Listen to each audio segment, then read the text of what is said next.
얼마 전에 묵상을 위해서 마가복음 4장 말씀을 읽던 중에 오늘 본문 중에 28절에 땅이 스스로 열매를 맺되라는 구절이 마음에 와닿았습니다. 그래서 며칠 동안 스스로 열매를 맺는 땅과 그리고 그것을 힘입어 농사를 짓는 농부의 마음이 어떨지, 이 비유를 우리에게 주신 예수님의 마음이 어떨지를 묵상하게 되었습니다. 오늘 본문은 하나님 나라라는 주제를 가지고 두 가지 예를 들고 있습니다. 사실은 4장의 초반부에 씨 뿌리는 자의 비유, 그래서 이런 땅도 있고 저런 땅도 있고 30배, 60배, 100배 이 이야기랑 쭉 같이 이어지는 맥락이라고 보시면 될 것 같고요. 그런 30배, 60배, 100배를 의지하며 신뢰하며 살아가는 사람의 삶은 무엇을 기대하며 살아가는가? 첫 번째로는 농부가 아무것도 하지 않음에도 불구하고 스스로 자라는 것을 경험하는 놀라움을, 그 경이로움을 맛보며 살아갈 것을 기대해야 된다라는 것. 두 번째는 너무나도 작은 씨앗을 뿌렸는데 그 겨자씨가 새들이 깃들 풀이 된다라는 것, 굉장히 큰 풀이 될 거라는 거대한 소망을 품고 살아가야 된다라는 것, 이렇게 두 가지를 그리고 있습니다. 저는 이 말씀을 묵상하며 세 가지를 묵상하게 되었는데요. 첫 번째로는 보시면은 사람이 씨를 땅에 뿌림과 같다라고 하며 27절에 보면 그가 밤낮 자고 깨고 하는 중에라고 이야기를 합니다. 오늘 본문은요, 농부는 자기가 뿌린 씨가 어디에 심겼는지도 모릅니다. 그 당시 이스라엘은 이렇게 심는 농업을 한 게 아니라 막 뿌렸거든요. 우리가 작은 씨앗을 이렇게 잡고 손에 잡고 막 길거리에 뿌리면 그 씨들이 다 어디 심긴지 100%다 기억하고 있는 농부가 어디 있겠습니까? 구멍을 파고 이 테두리를 긋고 이렇게 해도 지금 알까 말까 한 게 농사인데 막 뿌린 농부가 뭘 알겠냐는 겁니다. 오늘 본문은요, 농부라고 이름도 짓지 않고 있습니다. 사람이 씨를 땅에 뿌림과 같다. 일부러 사람이라는 단어를 의도적으로 넣음으로써 농부조차도 안 된다라고 얘기하는 거예요. 얘는 한 게 하나도 없다. 한 게 있다면 그냥 밤낮 자고 깨고 한 일밖에 없다라는 이야기를 하고 있다라는 거죠. 그럼에도 불구하고 씨앗은 스스로 자랐다. 이게 오늘 제가 성도님들에게 드리고 싶은 메시지라는 것이죠. 우리의 삶을 생각해 볼 때 이제 2024년에 2월 달이 지나가고 있지 않습니까? 벌써 6분의 1이 지나간 거예요. 1월이 지나간 거는 오케이. 근데 2월까지 지나갔는데 이러다가 3월이 지나가면 나 진짜 똑같이 가는 거 아닌가? 생각이 들 수도 있고 여러 가지 계획들도 짜고 있고 특별히 지금 이제 다락방 개강이라든지 학기라든지 저희가 좀 계획하고 있는 일들이 시작되지 않습니까?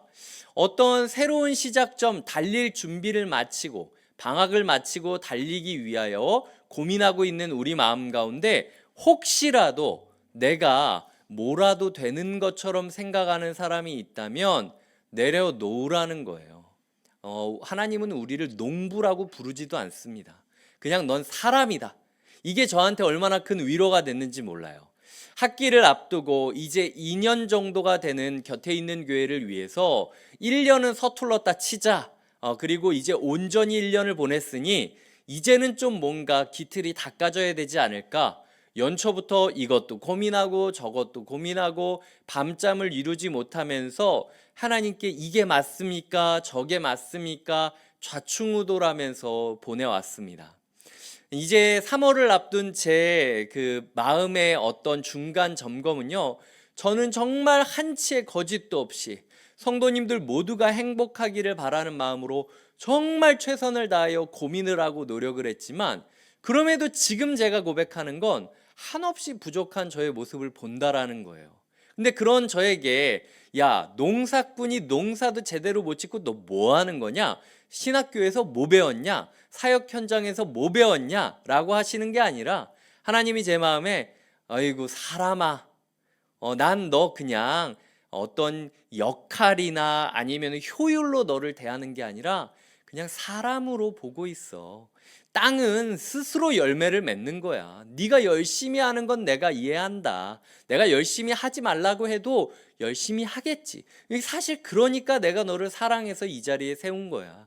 하지만 그럼에도 불구하고 네가 농부라는 타이틀도 못 갖는 그저 한 사람일 뿐임을 내 앞에서 항상 고백했으면 좋겠다.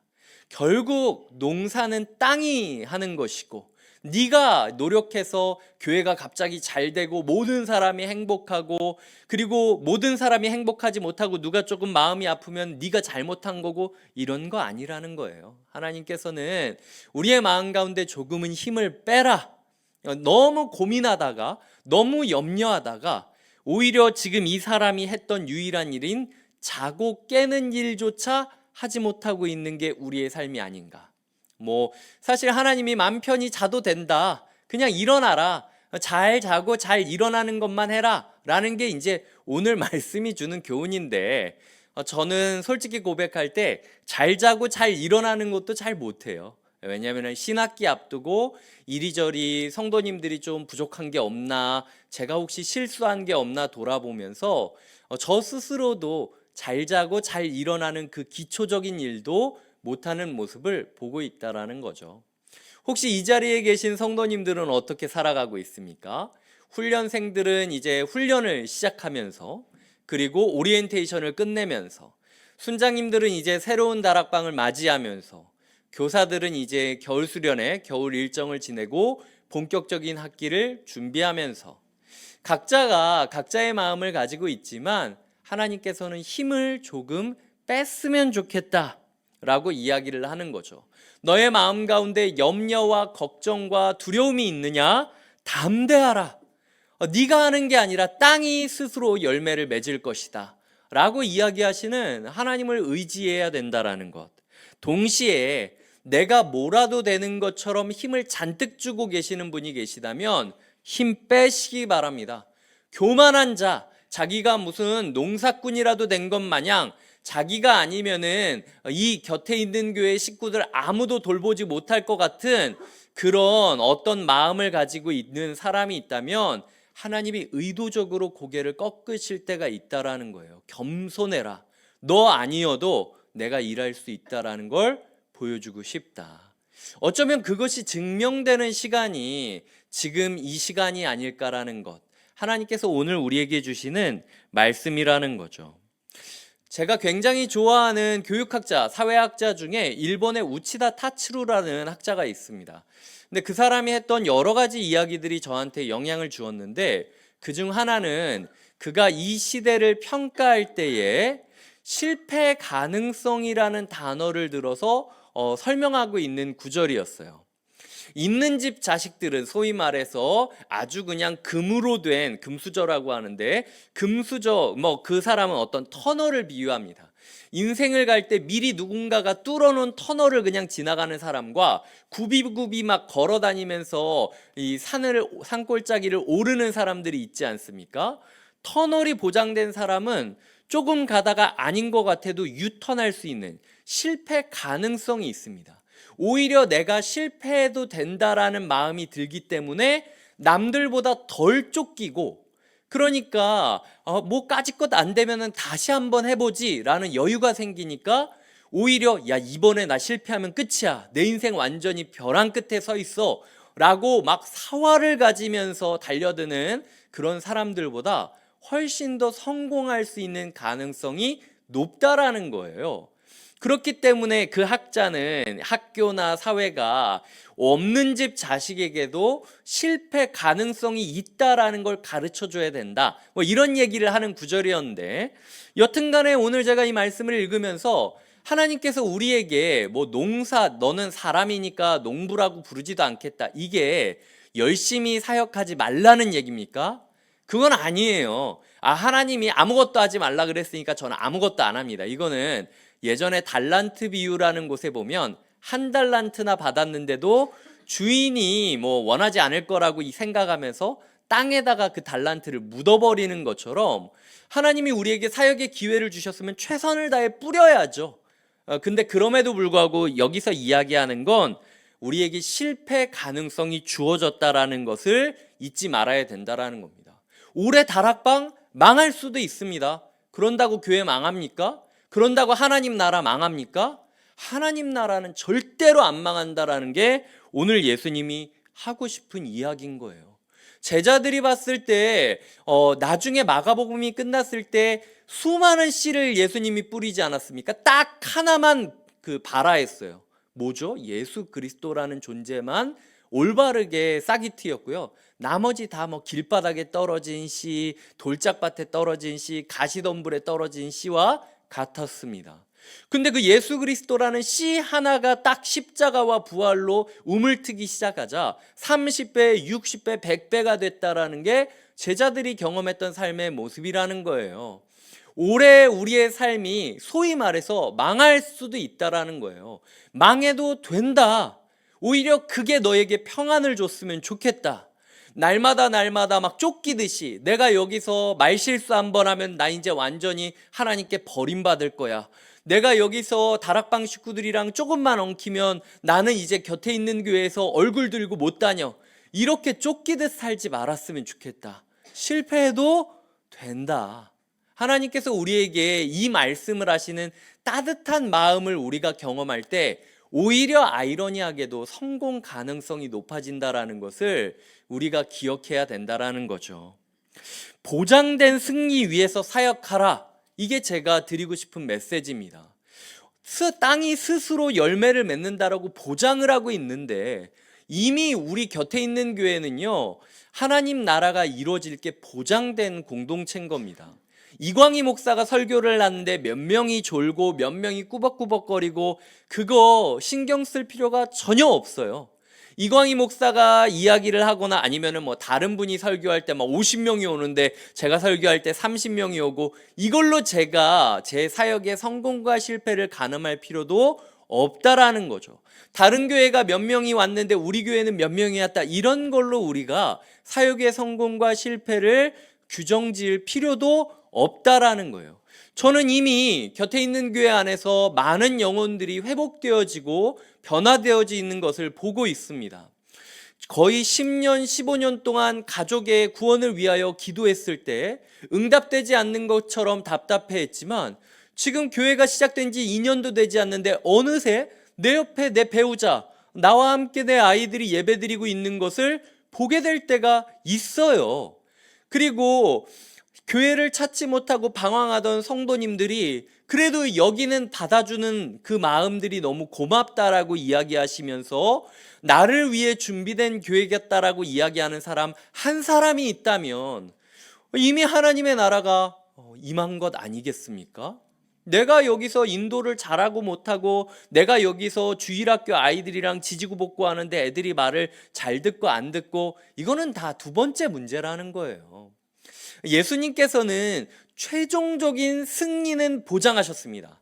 하지만 모든 씨앗이 살아있을 거라는 얘기는 한 번도 하신 적이 없어요. 많은 씨앗들이 죽을 겁니다. 많은 일들이 실패할 겁니다. 많은 사역들이 가다가 변경하게 될 겁니다. 그럼 뭐 안 됩니까? 흘러가다 보면 안 되면 고집 부릴 필요 없이 꺾으면 되는 거고, 최선을 다해 노력했지만 우리가 생각하는 대로 되지 않는다면 다시 또 최선을 다해 기도하고 고민하면서 길을 찾아가면 되는 거예요.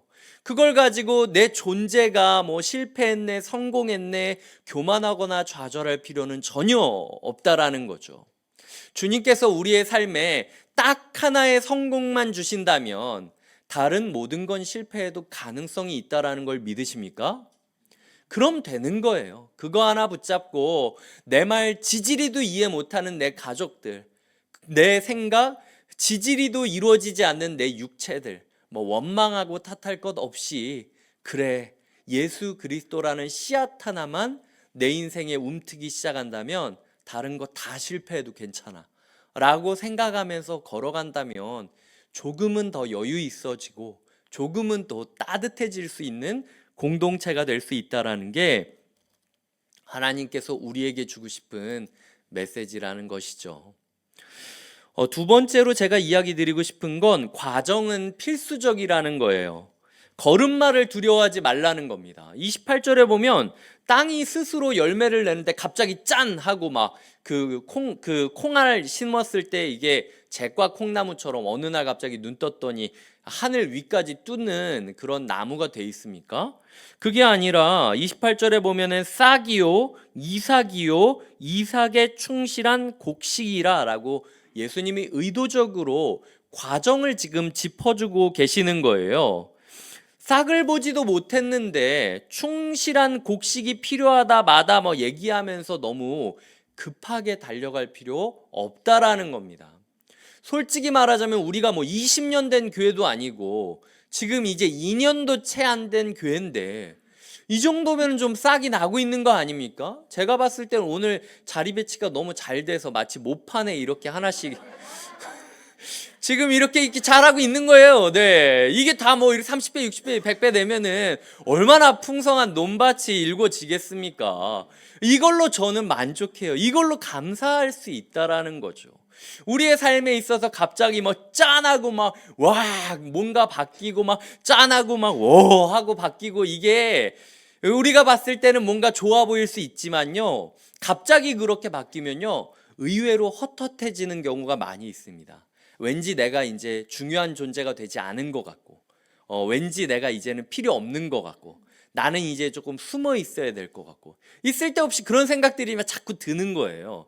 제 생각에는 하나님이 그런 과정을 거치지 않게 지금 우리 교회 가운데 하나씩 하나씩 지금 조금씩 이게 움트는 과정들을 두고 계시는데 우리가 마치 지금 충실한 곡식이 있어야만 된다고 너무 재촉하고 있는 것 아닌가라는 생각을 해봤으면 좋겠다라는 것이죠. 우리는 그냥 뿌리고 자고 깨는 것만 하면 되는 겁니다. 그냥 곁에 있는 교회 안에서요 계속 말씀을 뿌리기만 하세요. 이 말씀이 뭐 내 마음에 얼마나 들어오는지 상대방이 내 말씀을 이해하는지 마는지 뭐 그거는 그 하나님이 알아서 하실 거고 우리가 할 수 있는 일은 오직 뿌리는 일, 자는 일, 깨는 일밖에 없습니다.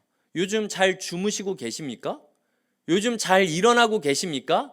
일어나야 될 때 일어나야 되고 자야 될 때 자야 되는 게 인생이라는 거예요. 그리고 뿌려야 할 때, 뿌릴 기회 주셨을 때 끊임없이 말씀을 뿌리는 것이 중요하다라는 겁니다. 이 다락방 들어가서 청년 GBS의 안에 있어서 말씀을 듣게 되면은요, 사실은 아는 말씀보다 모르는 말씀이 더 많을 수 있습니다. 그럼에도 불구하고 뿌리는 것 자체가 의미 있다라고 생각해 주셨으면 좋겠어요. 예수님은요, 시험 보지 않으십니다.